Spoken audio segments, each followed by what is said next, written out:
Listen to his voice. Do not be afraid. Do not be afraid. Open up your hearts to Christ. The deepest joy there is in life is the joy that comes from God and is found in Jesus Christ, the Son of God. Is the hope of yours, is my hope. He is the hope of the world. Welcome to Season 3 of the Catholic Files with Father Sean Donnelly, pastor of Immaculate Conception Church in Madison, Ohio. As we begin this new season, Father Donnelly invites you to journey deeper into the heart of our Catholic faith through the powerful writings and teachings of Pope St. John Paul II, a shepherd, theologian, and saint whose words continue to inspire the Church and the world. From the dignity of the human person to the call to holiness, from mercy to mission, this season will explore the wisdom and spiritual depth of a Pope who challenged us all. Be not afraid. We're so glad you've joined us. Now here is Father Donnelly. Welcome to the podcasting on the various documents of Pope John Paul II. So today, fittingly, being that the Pope gave this document to the Church in 1990 on the Feast of the Assumption, which is only about 11 days away from this particular broadcast, the anniversary of the giving of this document, I will be speaking on his writing. It's called From the Heart of the Church in English, or Corde, Ecclesiae, on Catholic universities. So let's begin. Lord, thank you for helping us to grow in our faith and to give us the grace to desire to develop deeper understandings of what it is to be chosen to live as members of your flock, the flock of your Son, members of the Church. Help us understand that faith and understanding go together, actually, that we don't believe blindly, and then we don't have the idea that we don't need faith because we know too much. It doesn't work that way. We need both faith and understanding. So with that in mind, dear friends, let's begin. Ex Corde, Ecclesiae, from the heart of the Church. The document, the Constitution, was signed by the Pope and on the solemnity of the Assumption. Okay. In 1990. The document urged retrieving the idea that Catholic college or university is part of the mission of the Church. And as the document title indicates, there were these institutions that had grown from the heart of the Church, and their life should reflect that. So Catholic universities are connected with the Church, with her mission, her purpose, and come out of the Church's life in that respect. So therefore, they should be Catholic, not just in name, but in fact. Now, the document, according to George Weigel, who wrote the book Witness to Hope on the ministry of Pope John Paul II, the document was well received in certain areas of the world, not everywhere.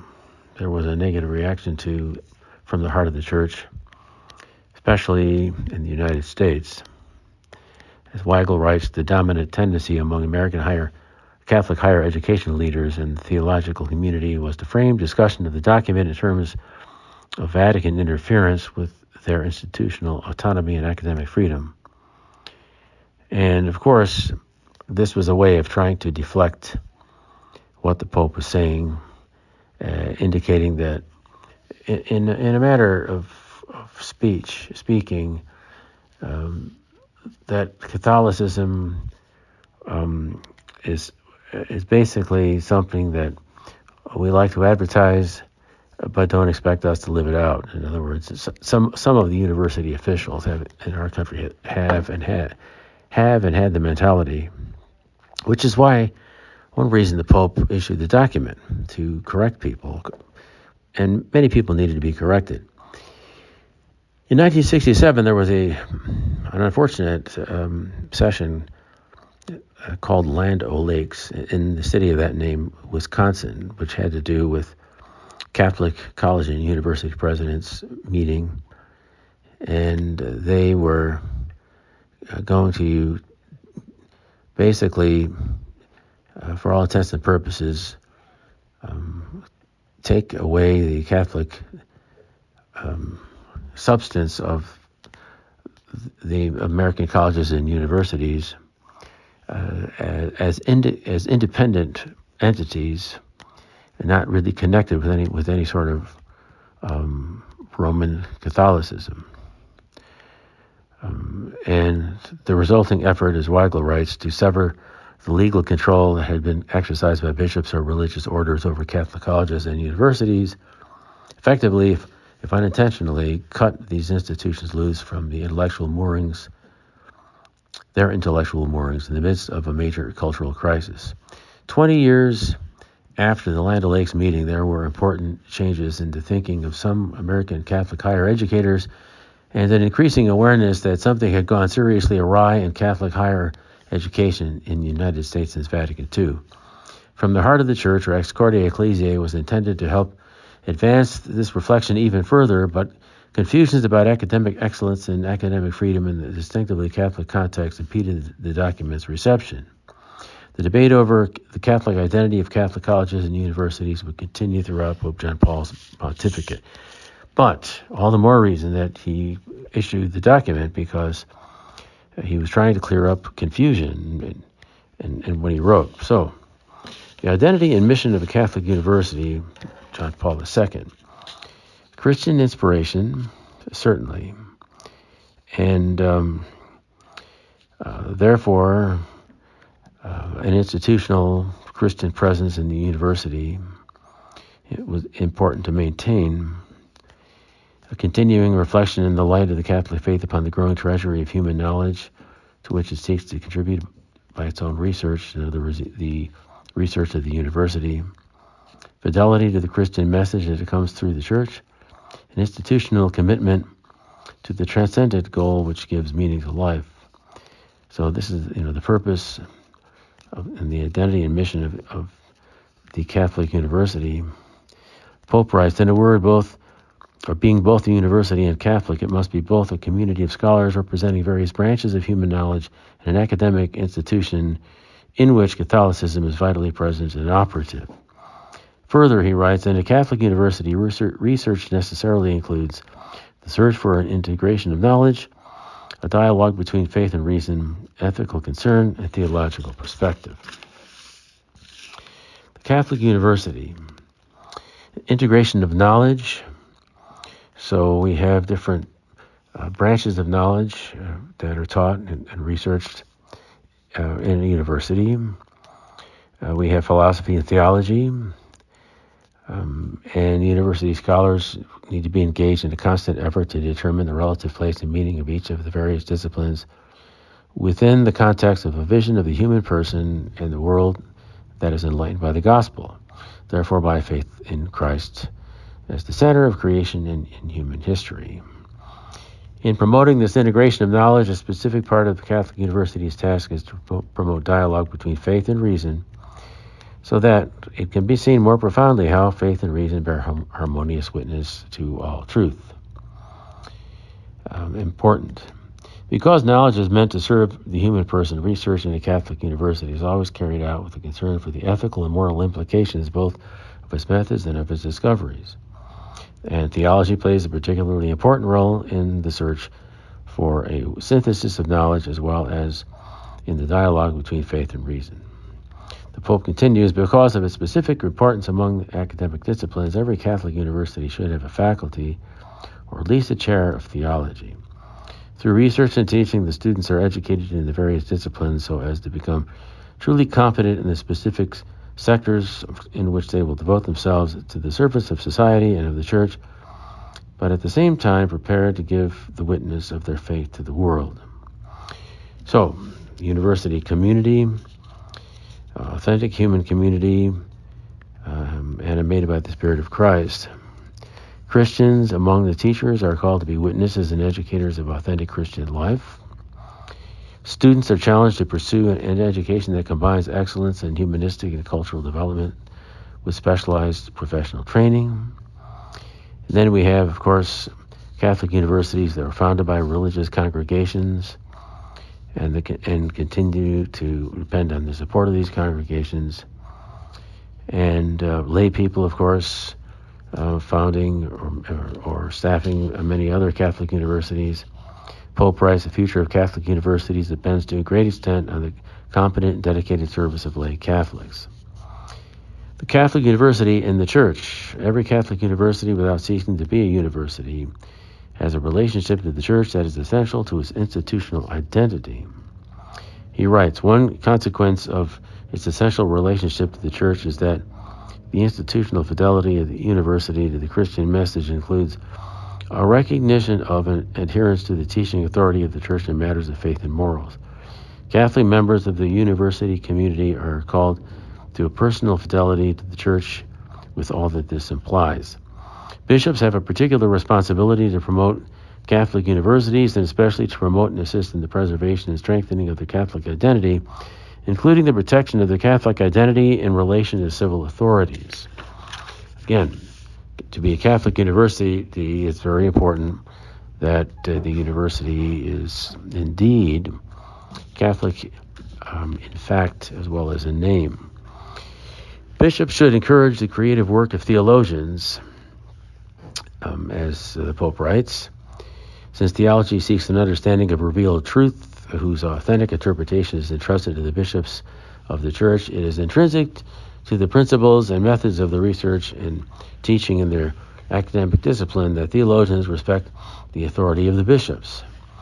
So the idea of a Catholic university being able to do anything and everything that that it comes down the pike, so to speak, whether or not it's consistent or supportive of Catholicism, it's just not right. It should be Catholic and not promoting worldly ideas or practices many of which go against the morality or the faith or what have you.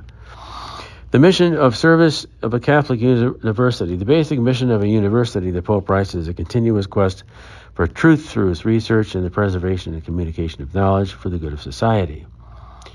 So, through teaching and research, a Catholic university offers an indispensable contribution to the Church. If need be, a Catholic university must have the courage to speak uncomfortable truths which do not please public opinion, but which are necessary to safeguard the authentic good of society. A specific priority, the Pope says, is the need to examine and evaluate the predominant values and forms of modern society and culture in a Christian perspective, and the responsibility to try to communicate to society those ethical and religious principles which give full meaning to human life. Every Catholic university feels responsible to contribute concretely to the progress of the society within which it works. For example, it will be capable of searching for ways to make university education accessible to those who are able to benefit from it, especially the poor or members of minority groups who customarily have been deprived of such an education. Pastoral ministry. Pastoral ministry is that activity of the university which offers the members of the university community an opportunity to integrate religious and moral principles with their academic study and non-academic activities, thus integrating faith and life. So, as the natural expression of the Catholic identity of the university community should give a practical demonstration of its faith in its daily activity with important moments of reflection and of prayer. Catholic members of this community will be offered opportunities to assimilate Catholic teaching and practice in their lives and be encouraged to participate in the celebration of the sacraments, especially the Eucharist, as the most perfect act of community worship.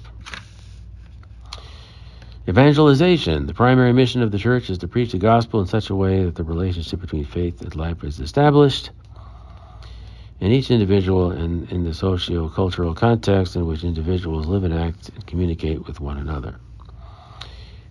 Catholic University fits into this mission, to say the least.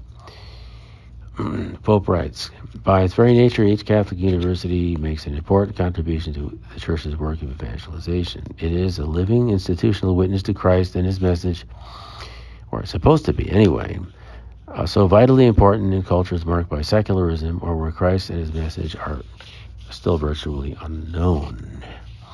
General norms. The nature of a Catholic university is Catholic. It informs and carries out its research, teaching, and all other activities with Catholic ideals, principles, and attitudes.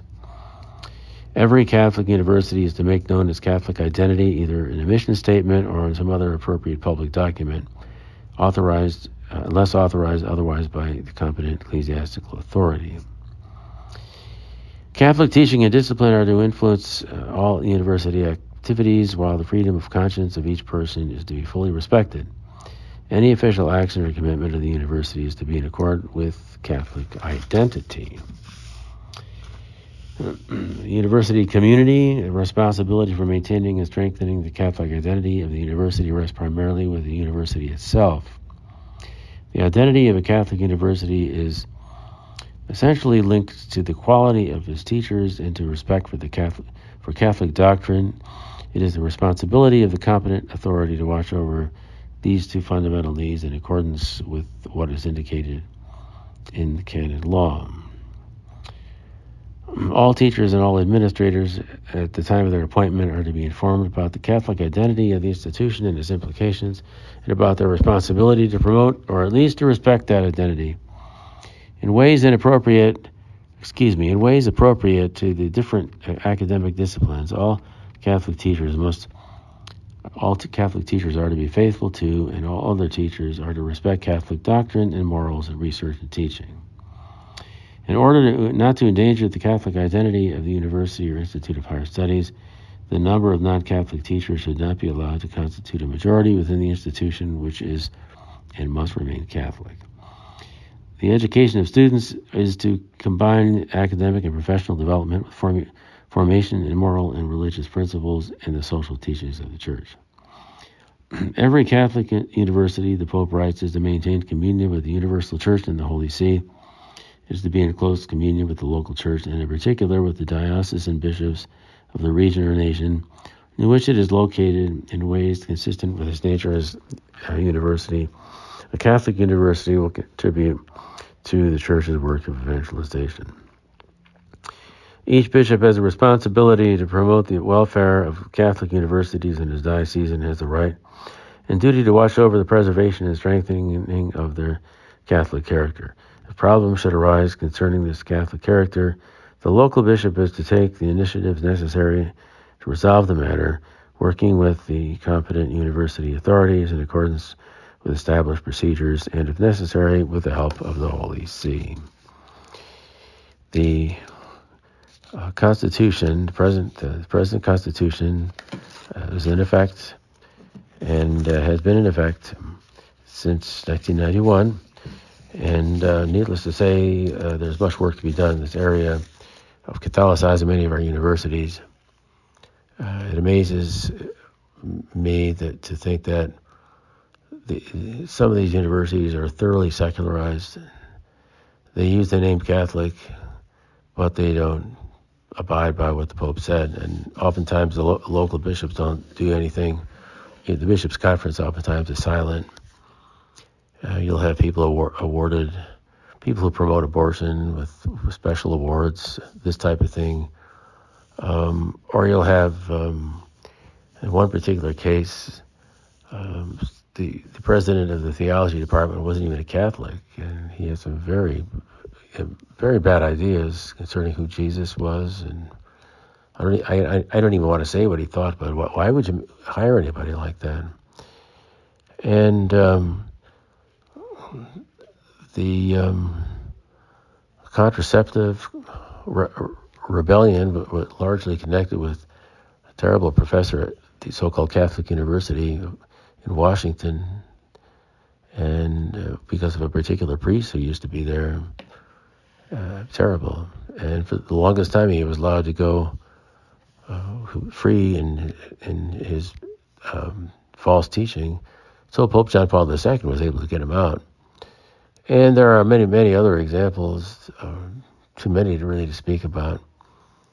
The idea that some of these professors have that the Catholic faith somehow is a hindrance to them in their studies or in their teaching. It's just not right. I mean, the more we know about the Lord, the more we put things together in the grand scheme of things. And being a well-informed Catholic doesn't mean that we're somehow impeded in our understanding of life, or somehow it's not good for our education. And when political correctness becomes more important than our religion, which is unfortunately true with too many of these universities, things are not good. So please pray for the welfare, well-being of good, solid Catholic universities. We need more of them. And for the transformation of those that aren't really very Catholic at all. And for good shepherds, priests especially, and even the Holy Father, to maintain oversight of these places and religious communities that run some of these places. So with that in mind, thank you for listening. God bless you. May Almighty God bless you, the Father, and the Son, and the Holy Spirit. Thank you for listening to this episode of the Catholic Files with Father Sean Donnelly. We're grateful you joined us as we explored the richness of our Catholic faith. We hope today's episode inspired you and encouraged you to dive deeper into the treasures of the Church. Join us next week as we reflect on the powerful writings of St. John Paul II and how his words continue to guide and strengthen us. If you were blessed by this episode, please share it with family and friends so they can grow in faith too. And we warmly invite you to visit Immaculate Conception Church. Masses are held throughout the week. For the full schedule, visit www.iccmadison.com. Thank you again for listening. May God bless you abundantly.